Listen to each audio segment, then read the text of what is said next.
বেশ কয়েকদিন আগে ছিল একটা বিয়েবাড়ির ইনভিটেশন, কিন্তু টাইমের অভাবে ভিডিওটা এডিট করা হচ্ছিল না বলে একদমই শেয়ার করা হচ্ছিল না। তো তারপরে সেদিনকে বিয়েবাড়ি রেডি রেডি হয়ে চলে গিয়েছিলাম, আর চলে যাওয়ার সাথে সাথে বেশ কয়েকটা ছবি তুলে নিয়ে তারপরে বসে পড়েছিলাম খেতে। তো বসার সাথে সাথে দিয়ে গেল এরকম কাঁসার থালা, আর তার উপরে এরকম কলাপাতা, কলাপাতার উপরে কাঁসার থালা দিয়ে খেতে বেশ ভালোই লাগে। তারপরে চলে এলো লেবু, সালাড আর পনির পাসিন্দা, যেটা সসে ডুবিয়ে খেতে বেশ ভালোই লাগছিল। পনির পাসিন্দাটা চলে খাওয়া হয়ে যাওয়ার পর তারপরে চলে এলো সাদা ভাত আর ভেজ ডাল।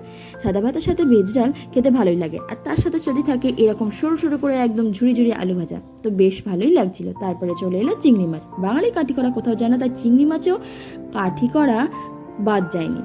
তো চিংড়ি মাছটা খেতে খুব সুন্দরই ছিল আর ছিল একদম ফ্রেশ। চিংড়ি মাছটা খাওয়া হয়ে যাওয়ার পর একবারে চলে এলো এরকম বাসন্তী পোলাও, যেটা চিকেনের সাথে খেতে খুব সুন্দরই লাগছিল। তারপরে চাটনি পাঁপড় মিষ্টি এসেছিল, কিন্তু আমি কোনোটাই খাইনি, তাই ভিডিওটা করিনি। ভিডিওটা ভালো লাগলে অবশ্যই লাইক করে দিও। দেখা হচ্ছে নতুন একটা ব্লগে।